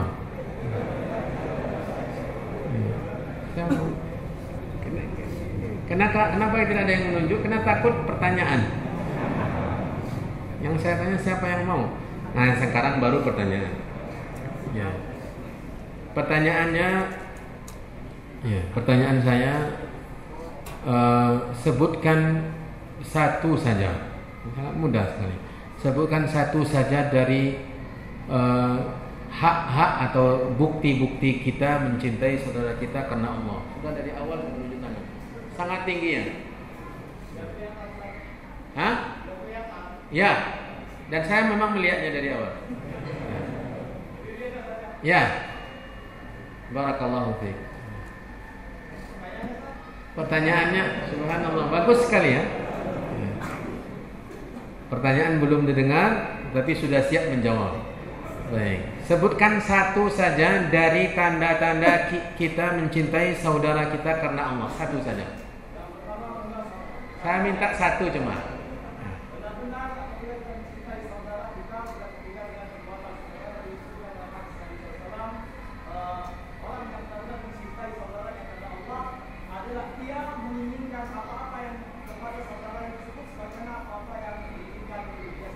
Rekam.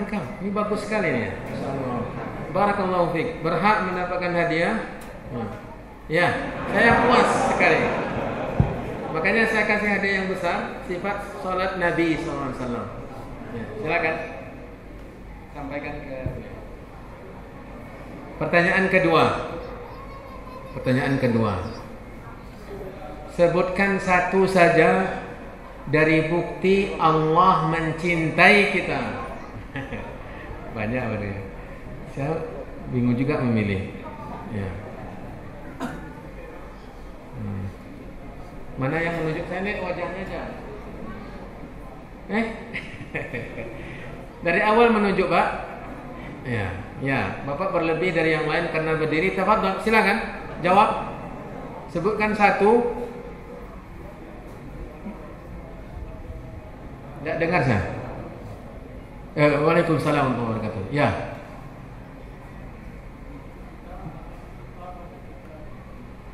Masya Allah. Ringkas, padat. Ya. Tepat. Ya, salah satu bukti Allah mencintai kita ketika kita ditimpakan ujian. Maka nanti kalau kita merasa ada ujian, jangan frustasi, jangan stres, jangan bingung. Lihatlah, ketahuilah bahwa Allah ketika itu hendak mencintai kita dengan ujian tersebut. Silakan. Ada dua nih, pilih. Yang pertama golden wise, anak saleh. Saya tak tahu artinya apa. Silakan. Sebuah rahasia jalan penuntun menuju kesolehan, syarat pendidikan ruhiyah dan amaliyah sejak usia dini. Karangan Ustaz Zainal Abidin. Terakhir, saya tetap memuliakan dan menghormati orang yang tua. Siapa yang paling tua yang hadir di majelis kita ini? Berapa umur, Pak? Umur berapa? Ada yang lebih dari 70? 70 berapa? 72. Ada yang lebih dari 72? Ada yang bapak-bapak yang usianya lebih dari 72 atau ibu-ibu? Ya, kita bapak dulu ya. Yang lebih dari 72 tidak ada? Berarti bapak yang berhak. Silakan. Ya. Masih ada nih? Ada. Ya. Bapak ini dapat misalnya yang 70 ya. Ya. Bapak dapat, Pak. Jangan khawatir dapat. Baik, kita akan jawab apa yang bisa kita jawab dari pertanyaan. Yang pertama, boleh tidak kita beranggapan di dalam beragama itu kita boleh mengambil ilmu kepada siapa saja, ilmu syar'i, dengan metode yang penting baik, ambil baiknya, buang buruknya. Kalau kita sudah tahu baik buruknya, tidak perlu belajar lagi, ya kan? Kalau ambil baiknya, buang buruknya, berarti kita sudah tahu baik buruk. Kenapa kita mesti belajar lagi? Ya. Belajar itu ketika kita tidak tahu mana yang baik, mana yang buruk. Dan harus kita yakin yang mengajarkan kita itu yang baik yang diajarkannya. Maka memilih mencari guru yang kita yakin mengajarkan yang baik itu perlu ada yang membimbingnya, bukan kita yang menilainya. Kalau kita sudah bisa menilai mana yang baik dan yang buruk disampaikan oleh guru kita, berarti kita tidak perlu belajar lagi karena kita yang harus mengajarkan. Maka cara berpandangan seperti ini tidak tepat. Tidak tepat. Ya, pilih guru. Dan ini sudah muncul ketika mulai di umat Islam ini bertebaran orang-orang yang menyebarkan kesesatan. Awalnya para perawi-perawi hadis itu tidaklah diteliti sekali, karena semuanya tidak mungkin menyampaikan kedustaan. Tetapi ketika muncul fitnah, sudah muncul kelompok-kelompok, barulah para ulama bertanya, kamu siapa? Kepada gurunya. Awalnya mereka tidak bertanya, kanu la yas'aluna 'anil isnad. Mereka tidak bertanya, ini siapa yang merawikannya? Tapi ketika muncul fitnah, muncul kelompok-kelompok sesat, mereka khawatir riwayat itu diriwayatkan oleh orang-orang yang berada di kelompok sesat tersebut. Akhirnya mereka selektif dalam memilih guru. Kanu la yas'aluna 'anil rijal. Apalagi di zaman kita sekarang ini, nampak oleh kita baik, ternyata dia membawa kepada kesesatan.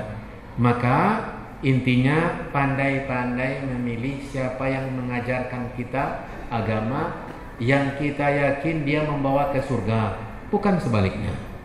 Bagaimana caranya itu, Ustaz? Ya tentu berpedoman kepada ustaz-ustaz pula yang kita inginkan. Ini bagaimana ustaz orangnya? Bagaimana ustaz orangnya? Itu caranya. Ya.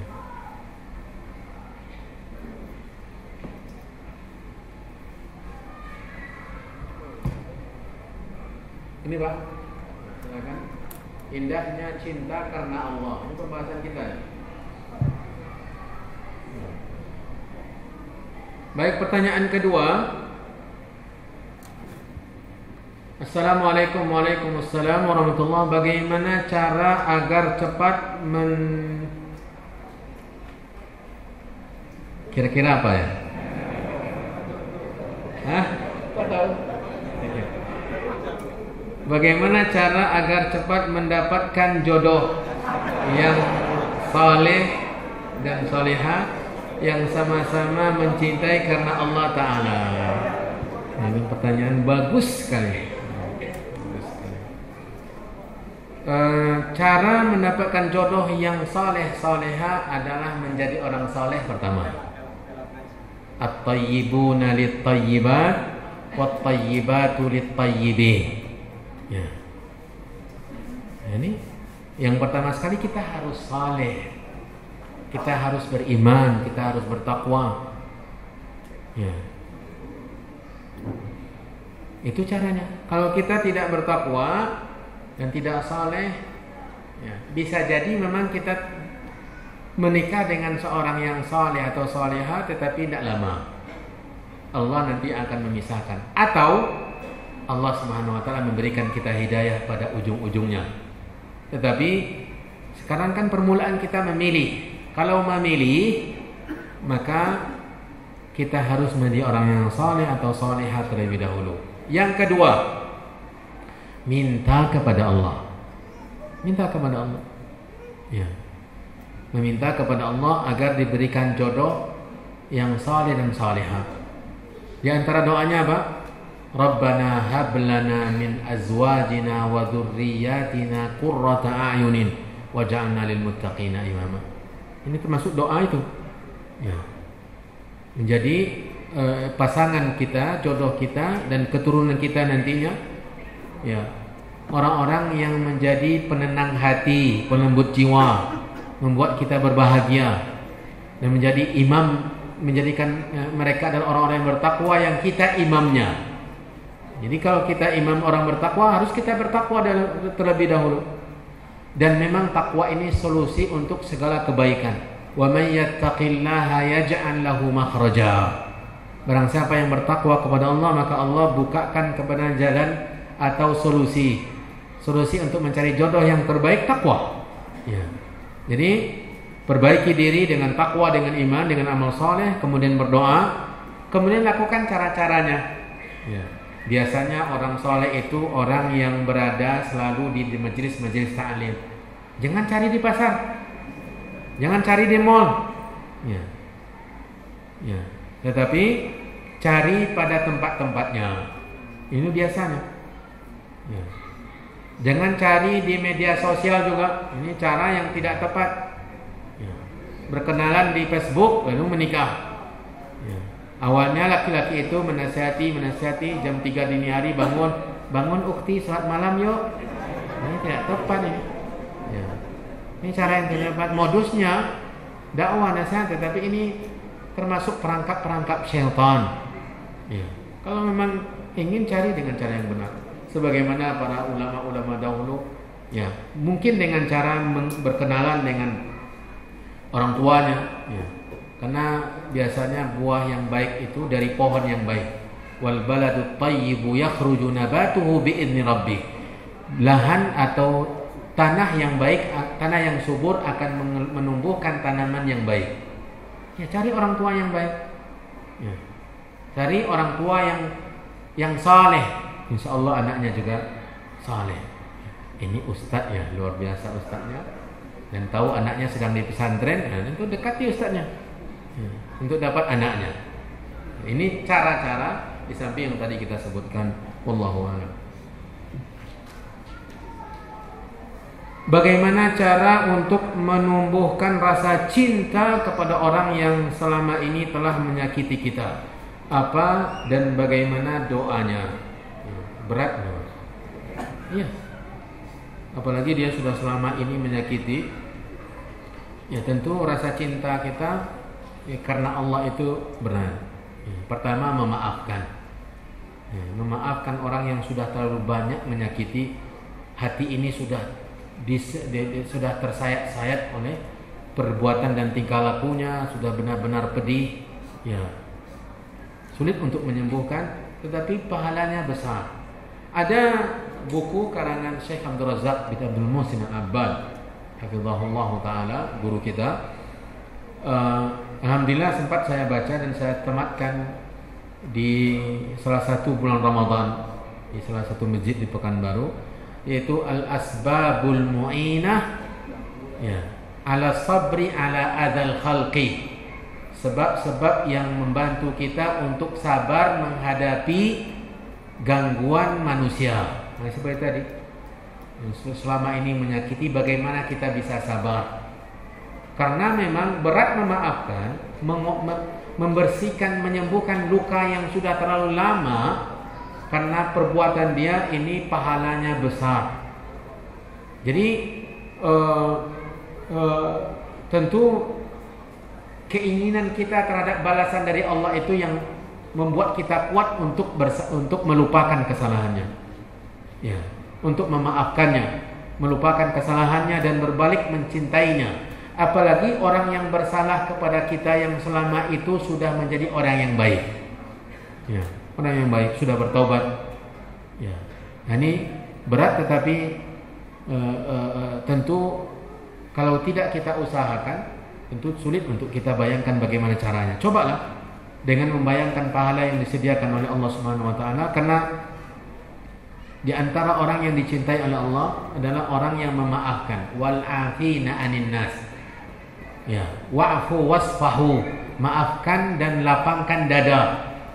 Jadi kalau sudah ada orang yang memaafkan tetapi dia masih terasa ya, ada rasa sakit tapi dia sudah tidak menginginkan menuntut balas walaupun hatinya masih terluka. Tetapi kalau safhu itu di hati itu tidak tertisa apa-apa. Ini tingkatan-tingkatannya. Yang memaafkan dia tidak menuntut balas lagi. Ya, walaupun hatinya masih terluka seperti pertanyaan ini. Tetapi di atas itu adalah membersihkan hati dari apapun. Seakan-akan orang tersebut tidak pernah bersalah kepada kita. Kalau begitu tingkatnya berarti pahalanya juga jauh lebih besar daripada sekedar memaafkan. Ya. Ini yang harus diingat. Ya. Anugerah, kemuliaan yang Allah berikan kepada kita, kemudian memohon doa. Ya. Memohon kepada Allah. Ya. Agar Allah membantu kita, memberikan kekuatan. Allahumma hdini li ahsanil akhlaq, la yahdi li ahsaniha illa anta, wasrif anna sayyi'aha la yasrifu anna sayyi'aha illa anta, atau la yasrifu anni sayyi'aha illa anta. Ya Allah, tunjuki saya kepada akhlak yang mulia. Di antara akhlak yang mulia adalah tingkatan yang kedua tadi, memaafkan dan membersihkan hati. Minta kepada Allah. Ya, memohon kepada Allah, dan salah satu doa yang tadi kita sebutkan, wabillahi taufiq.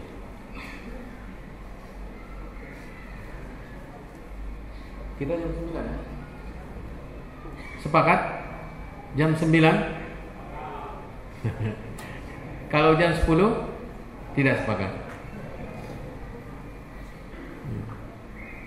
Assalamualaikum warahmatullahi wabarakatuh. Bagaimana menyikapi saudara kita yang menyalahi sunnah, bahkan mereka mengolok-ngolokkannya? Ya. Kita harus mengetahui sebabnya. Ya, harus mengetahui sebab kenapa dia memperolok-olok, kenapa dia menyalahi sunnah. Dan salah satu sebabnya ketika tidak tersebarnya sunnah di negeri kita, di sekitar kita. Ilmu tidak tersebar, justru penyimpangan terhadap sunnah itu yang tersebar. Karena tidak tersebarnya orang yang menyebarkan sunnah. Orang takut mengamalkan sunnah, takut menyebarkan sunnah. Ya, takut bertentangan dengan amalan-amalan yang sudah lama. Ya, merasa kurang percaya diri. Karena kalau nanti begini, nanti orang akan protes. Nah, dia akhirnya tidak tersebar. Coba amalkan. Kalau kita yakin itu tuntunan Nabi, lakukan. Kalau nanti ada orang yang protes dan orang yang menegur, sampaikan. Nah, ini tugas kita. Ini yang saya tahu, ini yang dilakukan oleh Nabi. Ini yang dilakukan oleh Rasulullah SAW. Jadi penyebab memperolok-olok itu kita harus tahu. Kalau seandainya karena memang mereka tidak mengetahui itu sunnah Nabi, nah memang kita harus beritahu, sampaikan dan berikan ancaman bahwa orang yang memperolok-olok sunnah Nabi ancamannya sangat membahayakan. Ya, Allah Subhanahu wa taala berfirman, "Qul abillahi wa ayatihi wa rasulihi kuntum tastahzi'un la ta'tadiru qad kafartum ba'da imanikum." Dalam satu peperangan, ini sebab turunnya ayat tadi dalam surat Taubah. Orang-orang munafikin di zaman Nabi itu, ya, mereka banyak ibadahnya. Mereka sholat bersama Nabi, berjamaah, puasa bersama Nabi, bahkan berjihad bersama Nabi. Dalam perjalanan jihad itu, mereka karena memang tidak suka berjihad, mereka memperolok-olok Nabi dan memperolok-olok orang-orang yang dekat dengan Nabi. Kata mereka, ini dinukilkan oleh para sahabat, ungkapan mereka adalah malikur ra'ina haula arghabu butunan wa alhanu alsinatan wa ajban indal liqa. Kata mereka itu orang-orang alim kita, orang-orang alim kata mereka ya. Orang-orang ahli Al-Qur'an, qurra'ina itu kalau makan paling banyak. Celaannya gitu. Makannya banyak, bicara paling pandai, tapi kalau berperang berada di bagian belakang, artinya penakut. Itu celaan yang mereka ucapkan untuk Nabi dan orang-orang terdekat Nabi. Ketika itu ada seorang sahabat yang mendengar kata-kata mereka. Akhirnya dia tunggangi kudanya, melarikan kudanya sekencang-kencangnya untuk memberitahukan kepada Nabi. Sesampainya kepada Nabi, dengan terengah-engah nafasnya, Nabi SAW langsung bertanya, apakah kamu akan mengabarkan kepada saya ucapan sebagian pasukan? Disampaikan oleh Nabi ucapan persis dengan yang didengar oleh sahabat ini. Karena Allah terlebih dahulu telah memberitahukannya kepada Nabi, dan turunlah ayat yang tadi. Qul abillahi wa ayatihi wa rasulihi. Wala in sa'altahum, sebelumnya wala in sa'altahum la yaqulunna innama kunna nakhudu wa nal'ab. Kalau engkau tanyakan kepada mereka apa alasan mereka mengucapkan kata-kata tadi, mereka akan menjawab, kami hanya bersendah gurau saja, bermain-main saja. Katakan kepada mereka, hai Muhammad, apakah dengan Allah dan Rasul dan ayat-ayatnya dan Rasulnya kalian memperolok-olok? Janganlah kalian meminta uzur atau menyampaikan uzur, karena kalian telah kufur setelah beriman. Berkeras ancaman dari Allah Subhanahu wa taala. Sampaikan itu. Ini hadisnya kok, ini tuntunan Nabi. Kalau kamu memperolok-oloknya bahaya. Nah, sampaikan. Itu nasihat kita. Tapi dengan cara yang lemah lembut, yang bijaksana, dan jangan sampai dengan emosi. Kalau kita sudah emosi, tidak mungkin dia mendengar. Ya. Apalagi kalau keluar kata-kata kita yang menyesatkan, kamu ya disebutkan kata-kata yang membuat dia marah, tidak akan mungkin dia mendengar. Lapangkan dada, ikhlaskan niat, dan berdoa agar Allah menjadikan kita sebagai perantara untuk memberikan petunjuk kepada hamba-hambanya. Wallahu a'lam. Ya. Ini pertanyaan terakhir. Ini insyaallah yang kita jawab. Assalamualaikum warahmatullahi. Maaf ya Ustaz, pertanyaan di luar tema. Kita maafkan? Ya, maafkan. Ana mau tanya bagaimana doanya agar anak gadis ana bisa mendapatkan kok bisa sambung sebenarnya? Mendapatkan jodoh seorang laki-laki yang baik dan saleh. Siapa yang mau? Ustaz jadi biro jodoh hari ini malam ini. Agar ana bisa tenang melepaskan anak-anak kepada orang yang bisa membimbingnya di jalan Allah. Siapa? Telepon saya sebentar lagi. Ya, nanti saya akan hubungi ibu ini. Enggak.